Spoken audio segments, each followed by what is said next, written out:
quite familiar with what the Edinburgh TV Festival is, It's basically where all the good and great of the TV world, you've got your broadcasters, you've got your streamers, all the big wigs come along and they talk about what they've been doing over the last 12 months and what they've got coming up over the next 12 months. So what we're talking is the big bosses who basically don't usually talk very often, don't usually kind of put themselves front and centre. Yeah. And this is where they show their hand, they get to see the rivals and they suddenly go, ha, look, this look is what we've got. This is what we've got So this year. there's a few sort of famous faces floating around, but it is kind of your commissioners, your producers, things like that, like kind of behind the scenes, kind of, but very important people. Before we get into what they've been talking about this year at the TV Festival, may we first point you in the direction of the Backstage podcast if you want to hear more about what's been going on here. That's our regular entertainment and film podcast, bringing you all the latest of what's been happening, TV reviews and what have you. But we're going to go into a lot more depth this week on what's been happening here at the festival. So if you like what you're listening to at the moment,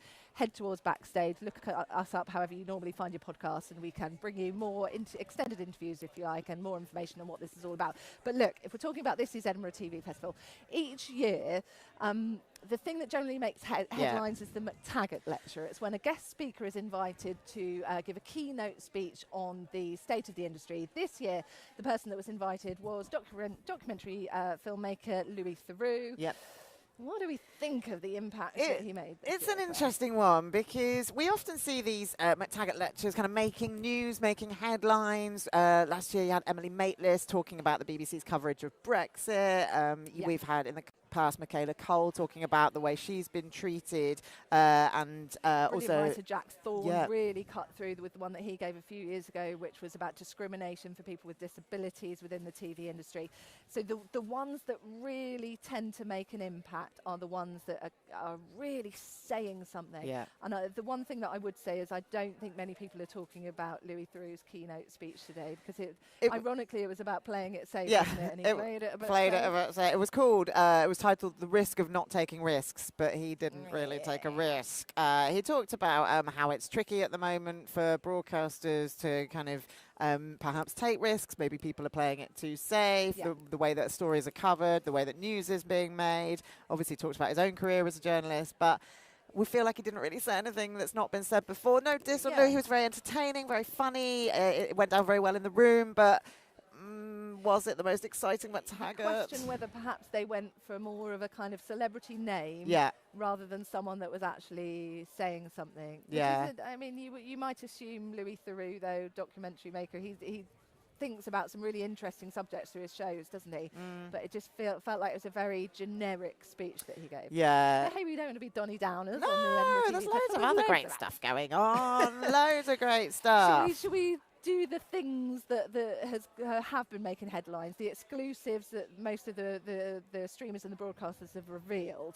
The one that I squealed with delight about, Disney Plus talking about the Colleen Rooney documentary. We knew that it was coming out. We still don't have a date. All we know is autumn. But we do know a bit more information. We know that it is her inner circle, isn't it? Yeah, so Wayne Rooney also features. And it's a really intimate kind of chat with Colleen about everything. And they started making it before the court case with Rebecca Vardy. So this was kind of really long ongoing, but of course it does end up taking in the court case. Eagle-eyed people might remember seeing a camera crew following Colleen around. I was there. Yeah. Outside the court, they were everywhere. So it's something that looks really good. They showed us a little teaser clip that we weren't allowed to sadly show to you guys, but I think it is one that everyone's going to be chatting about when the time comes, for sure. Out in autumn. Yeah. Vague enough for you viewers. Though as well, we must be equally excited about Disney Plus's announcement for Keanu Reeves being a documentary filmmaker now. Yes, he's doing a documentary about Formula One called Brawn, the Impossible Formula One Story. If you, like me, are not a fan of Formula One, you might be a fan of Keanu Reeves like me. So, that looks like it's going to be really interesting. The interesting thing about that is the executives from Disney were on stage giving this talk about the fact that Keanu had approached them and said that he was really into Formula One and he wanted to make this story about Brawn. But they all had internal conversations going, well, this is a British story and it's really weird to have Keanu Why would we have this American film star? What they've said is actually putting Keanu Reeves in a room with the likes of Jensen Button is he has this strange effect on people that he's so like laid back Laid and back. chill. And such a everyone fan. starts He's being such a like, huge fan of Formula oversharing. One that, Yeah. gets them chatting. So apparently they really reveal some things they've not said before. So that could be quite interesting. What about ITV as well? 'Cause, Yeah, they made a few announcements. Big Brother. Everyone's talking about Big Brother. Everyone's trying to get people from ITV to reveal when Big Brother will be back. Obviously, they've only said October. They won't give us a date, but we do know the house has been built, the cast has been selected, everything's underway. Can you imagine if you're the selected cast and you know that you're going to be going to the Big Brother house? Very exciting. What I really love about the announcement they said as well, people, this will age me as well. People might remember in the very early days of Big Brother, they used to have just the live stream that would go out for hours in the middle of the night. So if you come back from a night out and were hungover, you'd put Big Brother on and be like, oh, I can just see what they're doing. See what they're up to, sleeping and things. Trance of going to bed at the same time as the people in the Big Brother house. And they're doing that again. So when the show's finished, they're just going to play out a live stream. Yeah, that'll be on ITVX. So yeah, it's a lot of appetite for that. Another announcement they made, which was quite exciting. If I say the words subterfuge reality show, you know that this is ITV responding to Traitors. The Traitors. It's called Fortune Hotel, and unlike The Traitors, it's not in a sort of drizzly Scotland. It's being filmed in a hotel in the Caribbean, hosted by Stephen Mangan, and it sounds really good fun. All to do with briefcases and people swapping and denying what's in theirs and pretending they've got things they haven't got. I think it'll be good. I mean, as much as these channels like to think they're original, I do love the idea of them all being sat around in meetings going, right, we need something that's like The Traitors. Yeah. How can we make The Traitors better? Sunshine. Yeah. So Get it in the lovely and sunny Caribbean. in the Caribbean. It's going to be good, that one, yeah. Definitely. And also talked about the Mamma Mia Search for a Star, Mamma so a new Mia. sort of Saturday night talent Again, show. how can you improve on your regular sort of talent show? So this is a search for new, young West End stars who are going to be in the production of Mamma Mia.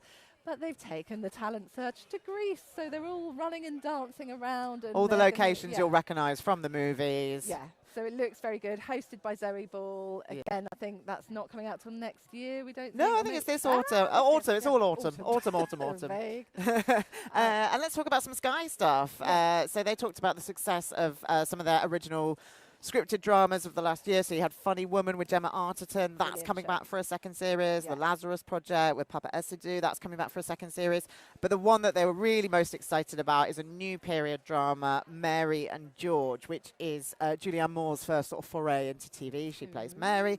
Like I say, period drama looks quite provocative, quite sexy, quite spiky, interesting script. And one to keep an eye out for. It looks like a big budget period drama. And if you may permit me to have a little intellectual art culture moment, very excited about the Sky documentary that they've got such good access to David Hockney, who Melvin Bragg over the last couple of years have been, because they've obviously built up a rapport over the years because of the South Bank show, they've interacted before lots.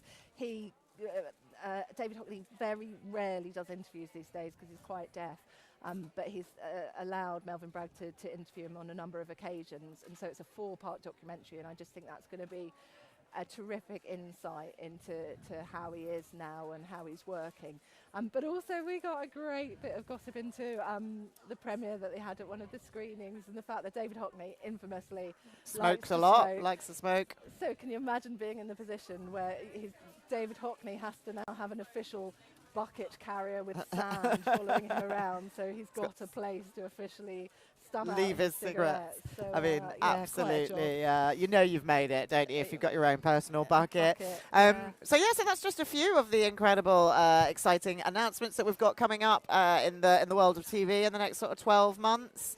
And if you want to hear more about the Edinburgh TV Festival, make sure you listen to this week's episode of Backstage, because we've got extended interviews with people who are here, and also on TV and film. Head to Sky News on the mobile app as well for all the latest from the festival. We'll see you soon. Bye. Bye.